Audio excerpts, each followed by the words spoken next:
Is your business pootling along?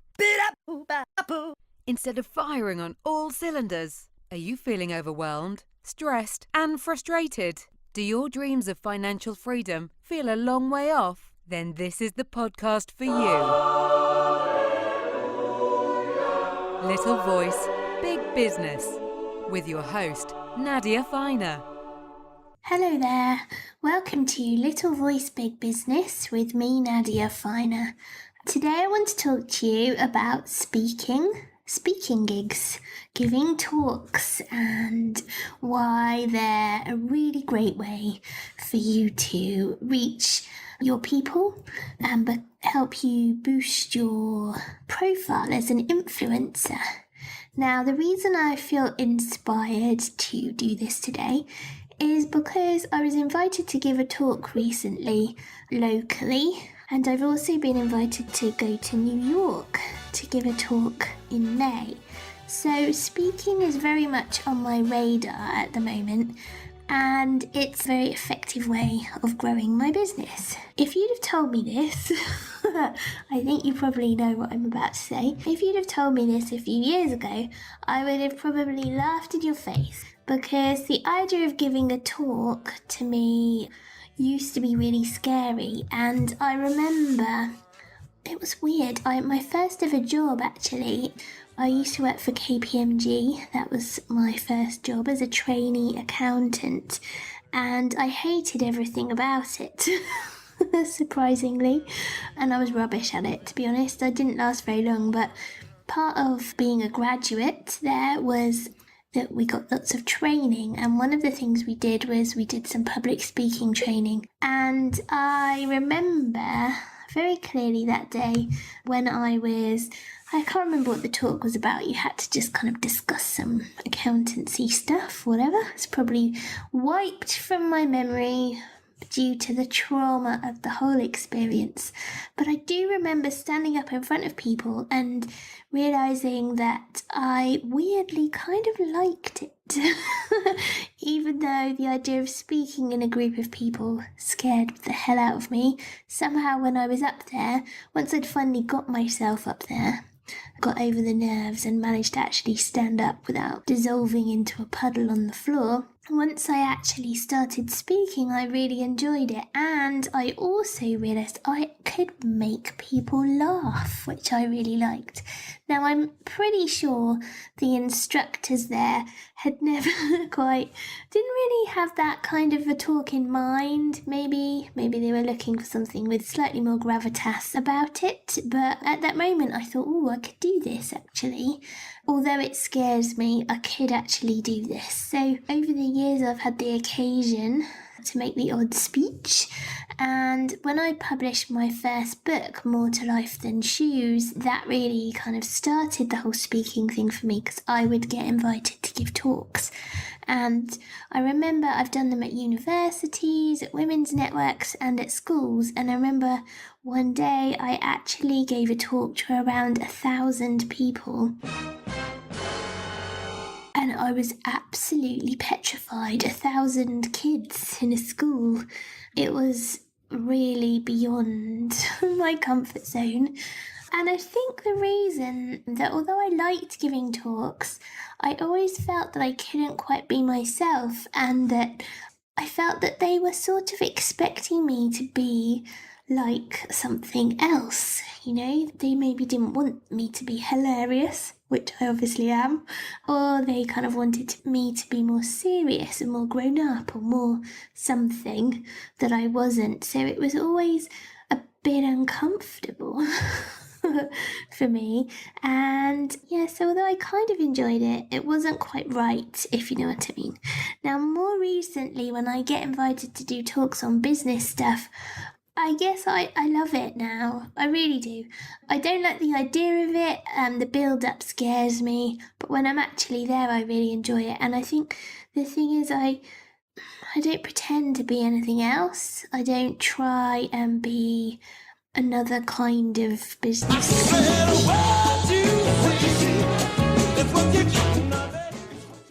I do compare myself to other people, and I have to really be strict with myself and stop myself from doing that because it makes for a very uncomfortable, insecure life. So I just kind of get on with it and try and be myself. And I think that giving talks is an amazing way of growing your influence and reaching a wider audience. You're standing there in front of somebody else's audience, usually.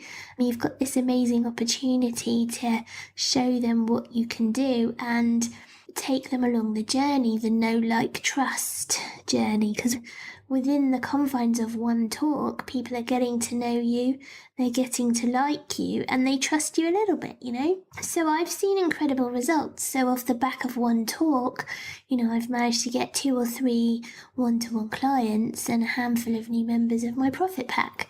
And actually, yeah, I prepared the talk and that took time, and yeah, I had to travel there, and obviously the giving of the talk, but it more than pays for itself in terms of value that it's bringing into the business.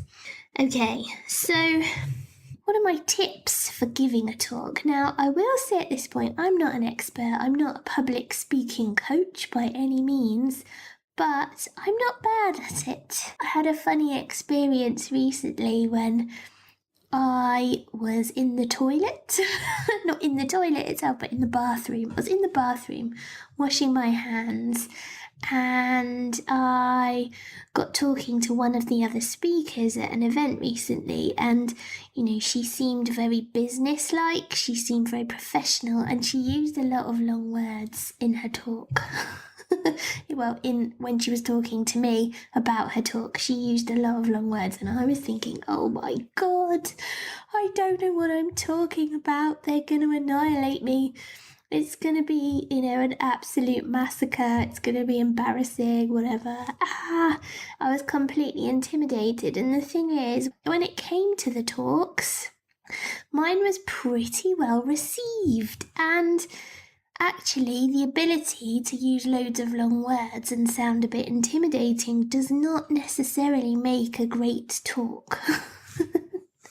As we discovered on that day, shall we say. So I think I'm fairly good at giving talks. I'm not the best, but over the years I've given quite a few, and I seem to get asked back to give more. So I'm going to talk to you about my advice if you've been asked to give a talk.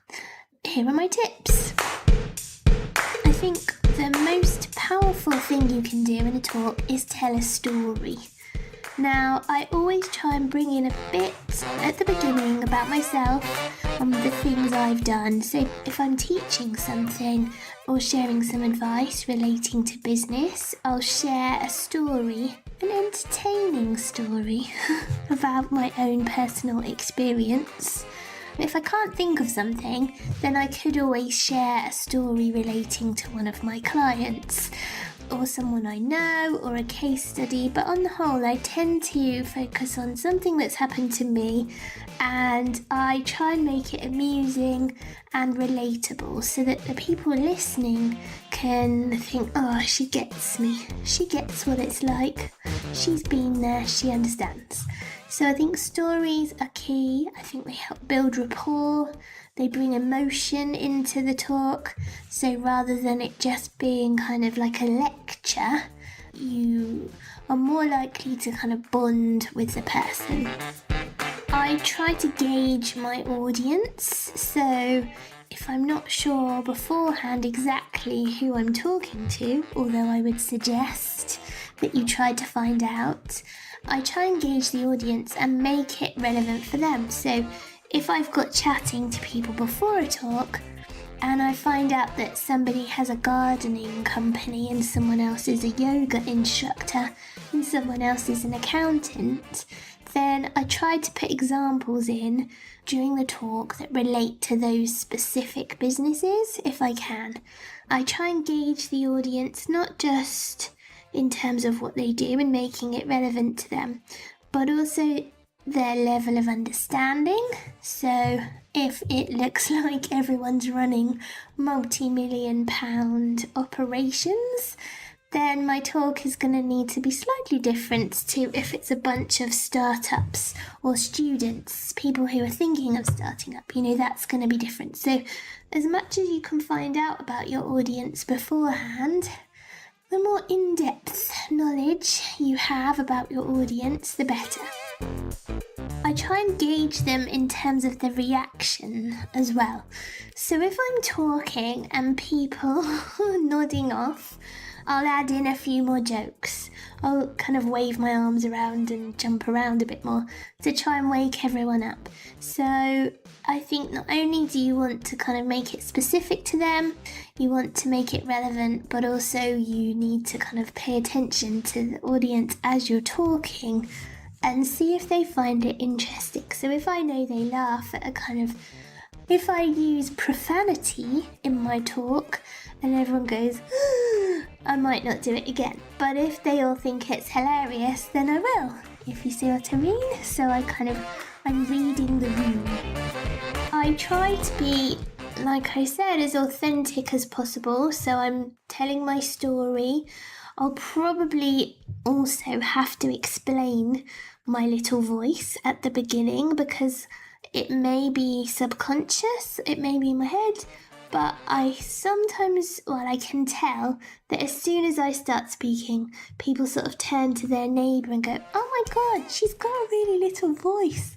So I kind of want to knock that on the head before it gets out of hand. So I kind of acknowledge it as well so that I'm kind of in on the joke, if you like. So if you've got something about you which you're worried about or which you think people are going to notice, then you might want to kind of acknowledge it rather than kind of letting it be the elephant in the room.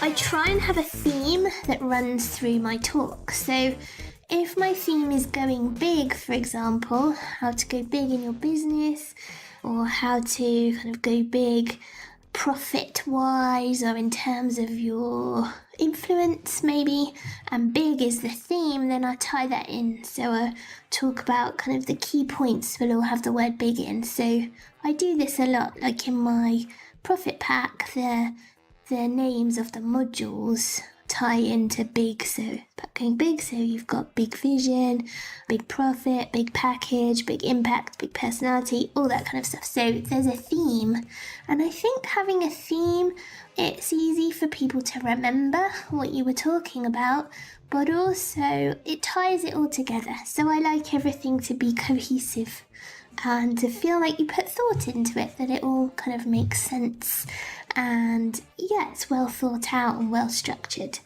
I do like lots of examples. I think giving examples in a talk is a great way of bringing it to life. So again, you can have a key point, explain the point, and then give an example that illustrates the point, and people are more likely, I think, to remember the stories, even if they can't remember precisely what you were telling them. They'll remember the story, and that will help them to kind of take away the learning from it. On a really practical level, I do sometimes use slides. I'm not a massive fan, and I tend to sort of can't be bothered to make them, to be honest, but it does help people to kind of keep track or take notes. You could do a handout if it was appropriate, summarising your talk, but on the whole, you want people to be looking at you. You want their eyes to be on you, so you kind of need to be interesting enough that they're going to pay attention to you. So don't just stand there in a sort of defensive body position. That's the right way. Don't fold your arms and just gaze at the floor. Look out at the audience. Pick certain people to look at. Make eye contact. Move around a little bit, but not too much. Use your arms, but not too much. And don't just read off your cards. I instantly forget what I was going to say, so I have a few key points, but I don't read. I sort of ad-lib it a little bit, and I think often my talks don't quite go according to, maybe I don't say exactly what I was going to say. It's not exact, and perhaps miss a bit. make some extra stuff up or add in some things. But I think that kind of looseness, that freedom, makes it more entertaining and more interesting. Hopefully. And obviously, hopefully I don't waffle too much. But having the kind of the structure and the notes, but then not looking at them too much, I think is a good thing. Yeah, I think call to actions, you need a call to action at the end. So if you've got to check with the organizer of the event, but if you're giving up your time, you've written a talk, you're in front of people, you should be able to at least invite people to come and talk to you at the end, if that's what you want, or check out your website, or both. You might have a freebie that they can download, which you want to direct people to, so make sure that's really clear.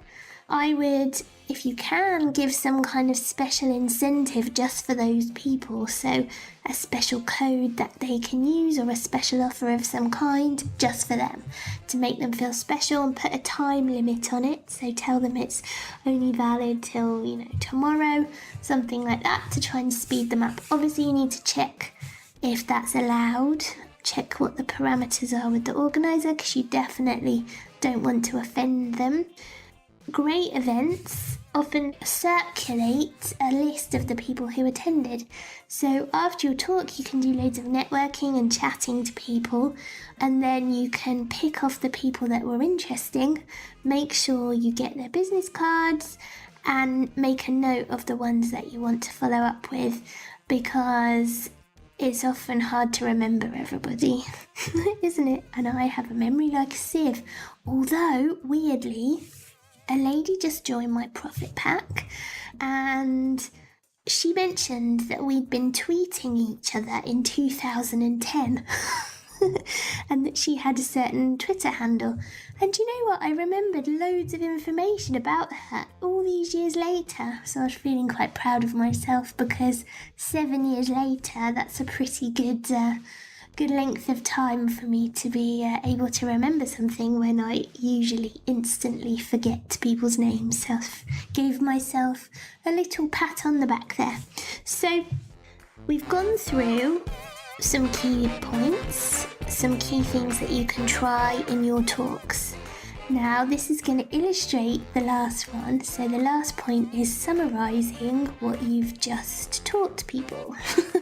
I'm going to do that now. I talked about the importance of telling stories, of gauging your audience, adjusting your content to the audience, giving examples of their businesses, for example, looking at their reaction, understanding their ability, and then tailoring your talk to them. Being authentic and being yourself is so important. Don't second guess what people want you to be. Don't worry about how business-like or formal you come across. I think the important thing is to be you and to be likeable, because if people like you, they're more inclined to hire you. Give lots of examples to bring your points to life. Tie it all together with a theme, if you can, like a bow on a package. Have a clear call to action at the end, if you're allowed to, but at least have your website. Network at the end, and then keep record of all the interesting people that you talk to. Now, if you find a certain type of talk works well for your business, so for example, if you're a stylist and you give a talk to a group of mums, for example, and you find that goes really well and you get a bunch of clients off the back of it, then do more of it. People call that rinsing and repeating. I don't really like that phrase because it reminds me of doing the laundry, but it's just a case of looking at what works and doing that. I mentioned at the beginning of this episode that I worked for KPMG and we'd done this kind of public speaking training, and that was the first time I'd really thought to myself, I quite like doing this. One of the key lessons, well, probably the only thing actually, that I learned from my time on that course, and probably from my entire few months at KPMG, was that when you give a talk, You say what you're going to say, you say it, and then you say what you've said. So that's a really nice way of remembering that you introduce the topic, you tell people what you're about to talk about, you do the meat and the sandwich, so to speak, and then you summarise what you've said at the end. And I think that helps people to remember because, you know, we get easily distracted. People potentially are looking on their phones, even if it's just tweeting the gems of genius that you have spouted forth. They're probably not 100% focused on you. So you need to make it easy for people to remember what you're talking about. And I think that by introducing it, saying it, and then summarising it, that really helps people to do that. Don't be shy. Don't assume that securing a speaking gig is going to be difficult, because I don't believe that it is. I think if you have value or something that you're an expert in, there are people, your people, who will want to hear it. I also believe that even having an interesting story and a journey that you've been on, that's interesting to people. So go and find your people, find out where they're hanging out in groups, find out who else has access to your people, i.e. mums groups, networks, other people's events and masterminds or virtual summits, I think that's what they're called, and offer yourself forward, pitch yourself, explain who you are, explain your expertise, and give them some suggestions of the kind of things that you could talk about. And I think you'll be nicely surprised to find that it's actually fairly straightforward to secure this kind of thing, and that it can have a really positive impact on your business.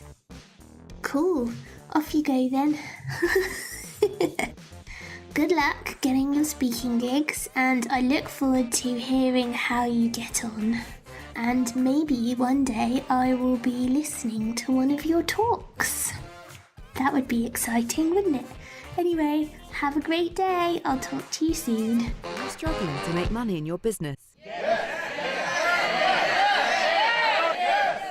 You're working your butt off for so little return, it's not even funny. Sometimes it feels like you've lumbered yourself with an expensive hobby, not a business.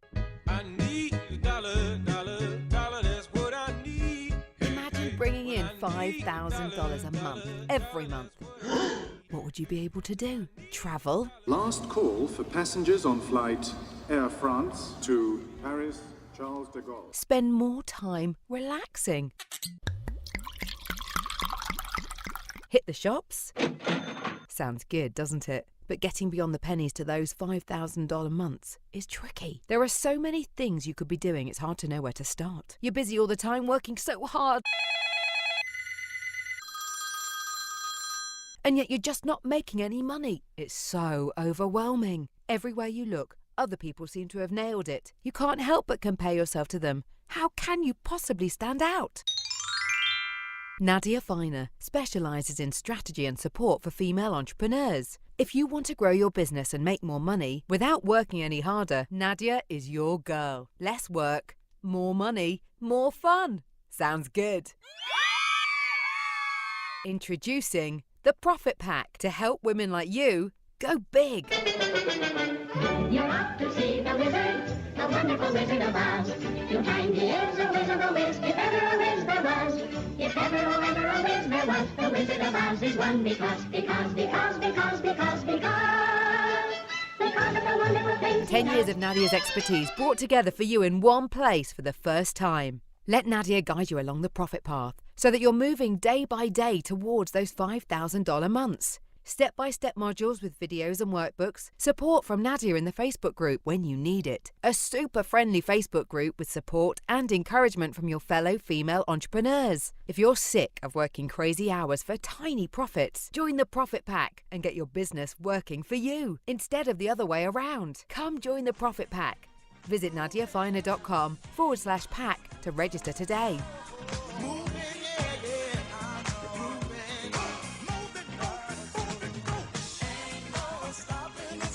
Little voice, big business.